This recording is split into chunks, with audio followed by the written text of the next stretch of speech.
اور اللہ تعالیٰ شان نے ہمیں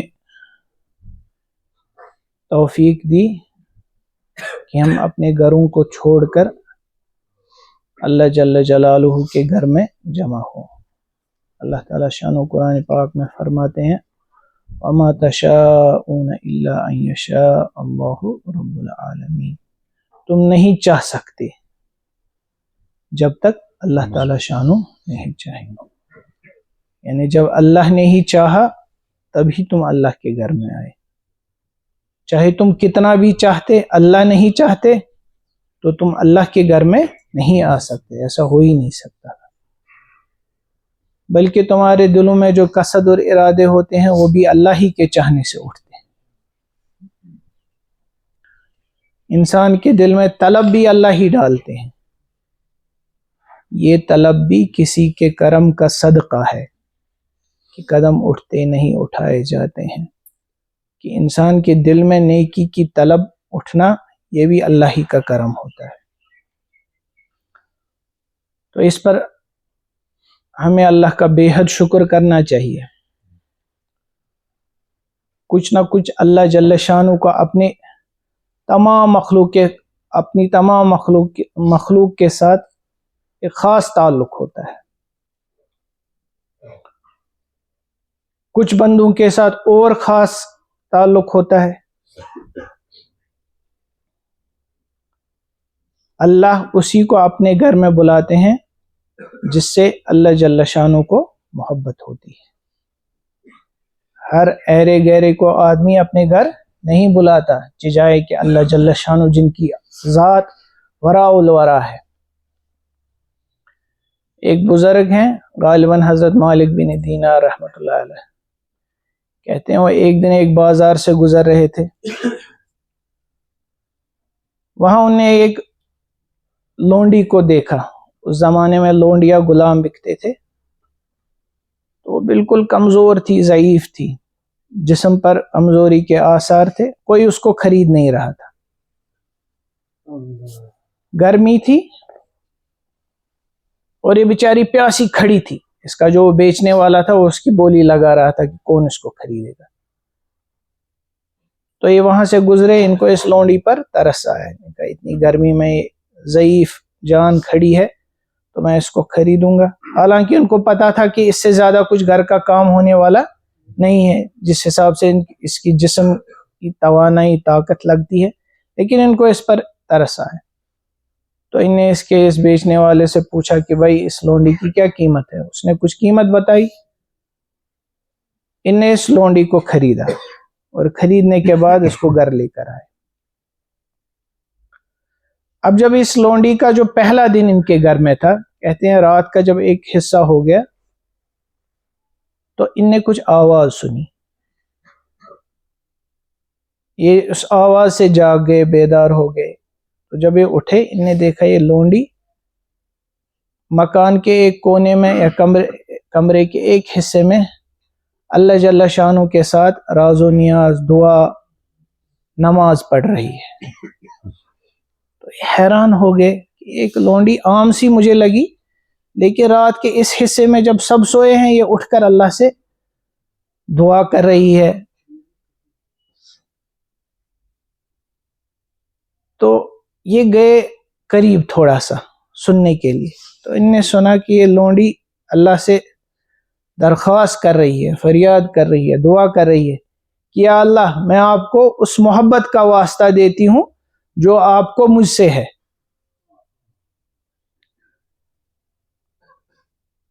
تو وہ بھی اپنی شان کے بڑے بزرگ تھے، عارف تھے، اللہ کو جاننے والے تھے، تو ان نے فوراً اس کو ٹوکا، کہا کہ اے لونڈی ایسا مت کہو، یہ تمہیں زیبا نہیں دیتا ہے، بلکہ ایسے کہو کہ یا اللہ میں آپ کو اس محبت کا واسطہ دیتی ہوں جو مجھے آپ کے ساتھ ہے،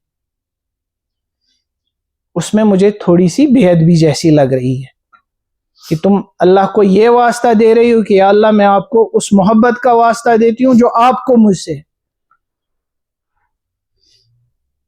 تو اس لونڈی کو ایک جوش سا آیا، پھر اس نے اس سے کہا کہ چپ رہو، اگر اس کو میرے ساتھ محبت نہیں ہوتی تو مجھے رات کو اس طرح اپنے سامنے کھڑا نہیں رکھتا اور تمہیں بسترے پہ نہیں سلاتا. تو جس کو اللہ اپنے گھر میں بلائے اس مبارک مہینے میں اور پھر اپنے سامنے کھڑا ہونے کی، اپنے سامنے فریاد کرنے کی، دعا کرنے کی، نمازوں میں کھڑا، یہ سمجھنا چاہیے کہ اللہ تعالی شانو کو ان بندوں سے کچھ نہ کچھ خاص تعلق ہے. تو اس پر اللہ کا شکر کریں اور ساتھ ہی ساتھ پھر اس تعلق کا لحاظ رکھیں کہ اب اللہ نے اگر یہ توفیق دی ہے تو یہ توفیق، اس توفیق کی ناقدری ہم سے نہیں ہونی چاہیے. اس میں 2-3 باتیں جو سب سے اہم ہے. پہلی بات یہ کہ دیکھو، ایک ہوتا ہے اعتکاف کا ثواب اور ایک ہوتی ہے اعتکاف کی روح. اعتکاف کا ثواب تو آپ سب حضرات نے بارہا سنا ہوگا. مشہور احادیث میں ہے کہ 2 مقبول حج اور 2 مقبول عمرے کا ثواب ملتا ہے. ایک حدیث پاک میں آتا ہے کہ جو بندہ ایک دن اللہ کے لیے اعتکاف کرتا ہے تو اس کے اور جہنم کے درمیان 3 کھندقیں حائل ہو جاتی ہیں. اس میں ایک کھندق کی مسافت اتنی ہے جتنی زمین و آسمان کے درمیان فاصلہ ہے. اور شب قدر کی تلاش ہو تو اس کا سب سے بڑا مقصد ہے. لیکن جو اللہ کو جاننے والے ہیں ان نے کہا اس اعتکاف کا یہ تو سوال، اعتکاف کا مقصد اور اعتکاف کی روح کیا ہے؟ نماز، اللہ کے سامنے اپنے آپ کو کھڑا کرنا، قیام کرنا، رکوع کرنا، لیکن نماز کی روح ہے اللہ کی یاد. اقیم الصلاۃ للذکری، اللہ تعالیٰ شان قرآن پاک میں فرماتے ہیں نماز کو قائم کرو میری یاد کے لیے. اب اگر نماز پڑھی جائے اور اس میں اللہ یاد نہیں آئے تو نماز تو بظاہر ہو گئی لیکن نماز کی روح حاصل نہیں ہوئی. جیسے آج کل مٹھائی آتی ہے، اس کو بولتے ہیں، میں پرسوں ایک جگہ تھا، اس نے کہا میزگس مٹھائی مگر شوگر فری. تو مٹھائی کا مقصد اور مٹھائی کی روح کیا ہے؟ مٹھاس ہے نا، اسی لیے تو اس کو مٹھائی کہتے ہیں. اب اس نے مٹھائی خریدی لیکن اس میں مٹھاس نہیں ہو تو اس کو مٹھائی کہیں گے؟ شکل تو ہے مٹھائی کی لیکن اصل مٹھائی یہ نہیں ہے. تو ایسے ہی یہ جو اعتکاف ہے 20 تاریخ کی مغرب سے پہلے آپ داخل ہو جائیں مسجد میں اور شوال کا چاند دکھائی دے آپ مسجد سے نکلیں، اور اس دوران مسجد سے نکلیں صرف جب آپ کو شرعی اور طبعی ضرورت ہو، جیسے ہمارے علماء کرام فرماتے ہیں. تو جس نے یہ کیا اس کو اعتکاف کا ثواب مل گیا. لیکن اعتکاف کی روح کیا ہے؟ بزرگوں نے فرمایا ہے، اللہ کو جاننے والے جو ہیں وہ کہتے ہیں اس اعتکاف کرنے والے کی ایسی مثال ہے جیسے ایک سائل کسی بہت بڑے سخی انسان کے در پر ڈھیرا ڈال دے، اس مصمم ارادے سے کہ جب تک میں اس سے یہ چیز نہیں لوں گا میں یہاں سے اٹھنے والا نہیں ہوں. اور اس کو لینی کیا ہے چیز؟ ایک تو اپنے گناہوں کی معافی اور ایک اپنے لیے ہدایت اور ایک سب سے بڑی اس کی رضامندی. وَرِضْوَانٌ مِّنَ اللَّهِ اکبر، اللہ کی رضا تو سب سے بڑی چیز ہے. تو اس کے لیے اس نے اپنے آپ کو اللہ کے در پہ ڈال دیا ہے. اس کو اپنی پچھلی ساری زندگی پتا ہے، میں نے یہ کیا یہ کیا یہ کیا یہ کیا. اس سب کے باوجود جو اڑ جاتا ہے سائل وہ پھر لیے بغیر نہیں رہتا. اور اللہ تعالی شانو کو ایسا مانگنے والا پسند ہے زیادہ. دنیا کا معاملہ اس کے برعکس ہے. اگر کوئی آپ سے مانگے آپ دے دیں گے، پھر مانگے آپ کہیں گے بھائی اس وقت نہیں ہے جاؤ اللہ رحم کرے. وہ پیچھے پڑ جائے تو آپ کو غصہ آتا ہے نا، یہ انسان کی فطرت ہے. کبھی کہیں گے یار خود کر جا کما کارا کیا. لیکن اللہ جل شانہ کا معاملہ اس کے برعکس ہے.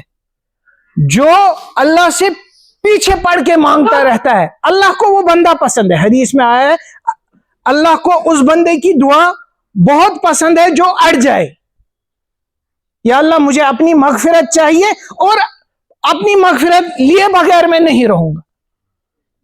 تو یہ ہے اعتکاف کی روح کہ بندے کا دل اب بس اللہ کے ساتھ لگا ہو. ہر دم ہر گھڑی ہر آن دل میں اللہ سے دعا کرتا رہے یا اللہ میری جو پچھلی زندگی وہ تباہی بربادی میں گزری لیکن اب آگے میں ایسا نہیں رہنا چاہتا ہوں. اس کے اعضاء و جوارے چاہے سو رہے ہو کھا رہے ہو لیکن اس کا دل ہر وقت اللہ سے فریاد کر رہا ہو. وہ ایک بزرگ نے فرمایا نا تم سا کوئی ہمدم کوئی ہمراز نہیں ہے. ہر وقت ہیں باتیں مگر آواز نہیں ہے. ہر وقت دل ہی دل میں اللہ سے مانگتا رہتا ہے گزارش کرتا رہتا ہے فریاد کرتا رہتا ہے یا اللہ اب میں تیرے در پر آ پڑا ہوں. اب میں معافی کے بغیر جانے والا نہیں ہوں. تجھے راضی کیے بغیر جانے والا نہیں ہوں. اپنی پوری زندگی کے لیے ہدایت کا فیصلہ لیے بغیر جانے والا نہیں ہوں. تو ایسے اس اعتکاف کو گزارے اور ایسے اس اعتکاف میں جان اور روح پیدا کرے. تو خالی ہمیں اعتکاف کی شکل اختیار نہیں کرنی کہ بس ہم آگے مسجد میں بیٹھ گئے کھانا پینا ہوا نماز ہوئی. حالانکہ یہ بھی بہت بڑی نعمت ہے. ہمارے بزرگوں نے فرمایا کہ اللہ کا نام اگر بلا توجہ کے بھی لیا جائے یہ بھی بہت بڑی نعمت ہے. لیکن ایک ہوتا ہے اب جب کام کیا ہی تو اس کام کو احسن طریقے سے کیا جائے. اب اگر اعتکاف ایسا ہے تو اس میں باتیں کیسی اس میں مجلس آ رہی ہیں کیسی یہ آیا کس کے لیے ہے اور کس کو راضی کرنے کے لیے آیا ہے. اب آپ کسی کے پاس گئے اس کی توجہ اپنی اور حاصل کرنے کے لیے اب اس نے آپ کو اپنے ٹائم دیا چاہے فلانی ٹائم سلاٹ میں مجھ سے ملنا جو کچھ تمہیں کہنا وہ کہنا. اس نے ٹائم پیریڈ دیا. اب جب آگے تو اب جب وہ اس کی طرف متوجہ ہونے والا ہے تو یہ وہاں دوسروں کے ساتھ گپ شپ کرنے لگا دوستوں کے ساتھ بیٹھ کر باتیں کرنے لگا. تو اس کی توجہ اس کو ملے گی بلکہ الٹا وہ شخص کیا ہو جائے گا اس سے ناراض ہو جائے گا اور ہو سکتا ہے اللہ حفاظت کرے اگلی بار اس کو بلائے ہی نہیں کہ میں نے تو اس کو بلایا تھا اس کو وقت بھی دیا موقع بھی دیا توفیق بھی دی اعضاء و جوارے میں ہمت بھی دی لیکن جب میرے ساتھ بات کرنے کا وقت آیا موقع آیا اس وقت یہ اپنی باتوں میں لگ گیا. تو ان دنوں کو غنیمت جان کر اس میں اپنے تعلق کو اللہ جل شانہ کے ساتھ مستحکم کرے اور درست کرے. جو پیچھے ہو گیا اس کی معافی لیے بغیر نہیں جائے اور اللہ سے ہدایت مانگے بغیر نہیں جائے اور پوری زندگی آخری سانس تک کے بلکہ اپنے لیے ہی نہیں اپنی قیامت تک آنے والی نسلوں کے لیے. ہمارا کام تو مانگنا ہے. ہم سے تو کچھ نہیں ہو سکتا ہے. ہم صرف آواز دے سکتے ہیں اور صدا کر سکتے ہیں اور پھر اس کی شان کو مد نظر رکھتے ہوئے ہمیں پورا یقین ہونا چاہیے کہ وہ ہماری صدا کو ضائع ہونے نہیں دے گا. ایک چیز تو یہ اور دوسری چیز یہ اب جب ہم آئے تو یہ شہنشاہ کا دربار ہے. یہ کوئی عام جگہ نہیں ہے. شہنشاہوں کا شہنشاہ جب وہ اپنے خاص ہم ایک دن کچھ سال پہلے جموں میں ہمیں ایک ایفیڈیوٹ بنانا تھا. اس ایفیڈیوٹ میں کچھ تھوڑا سا مسئلہ ہو گیا تو جو وکیل تھا اس نے کہا آپ کو جج کے پاس خود جانا پڑے گا. تو جب ہم گئے ابھی اس کا جو ایک کمرہ وہ ایک عورت تھی اس کا کمرہ ابھی اس میں داخل ہونے والے تھے تو اس نے ہمیں روکا. اس نے کہا فون وون بند کیے تم لوگوں نے. ہم نے کہا فون کیوں بند کرے. وہاں یہ رنگ ونگ نہیں ہونی چاہیے اس سے جج صاحب کیا ہو جائیں گے ناراض ہو جائیں گے. یہ پھر کبھی ڈانٹتے ہیں کبھی وہ سائن بھی نہیں کر کے دیتے ہیں. تو ایک معمولی انسان جو نقلی قوانین پر اپنی زندگی گزار رہا ہے یا ان کو نافذ کر رہا ہے اس کی اتنی حیثیت کہ جب اس کے سامنے جایا جائے تو وہ چاہتا ہے کہ اس کی ساری توجہ کس کی طرف ہو؟ اسی کی طرف ہو. تو اب جب یہ شہنشاہ کے دربار میں آئے تو یہاں کے حدود کی کیسی رعایت ہونی چاہیے؟ اس کی وجہ سے مسجد کا فرش گندا نہیں ہو، اس کی وجہ سے کسی دوسرے کو تکلیف نہیں ہو، اور اس دربار کا لحاظ ہر وقت ہر آن رکھے. اب اگر اس کو کچھ کرنا بھی نہیں آیا پھر بھی اللہ جل شانہ جانتے، دیکھو یہ ایسا بندہ ہے، اس نے میرے گھر کا لحاظ رکھا، اس نے اس کا ادب و احترام رکھا. ہمارے جو اکابرین گزرے، ہمارے جو بڑے گزرے، حضرت علی کرم اللہ تعالی وجہ، ان کے متعلق آتا ہے جب اذان ہوتی تھی تو ان کا چہرہ زرد پڑ جاتا تھا.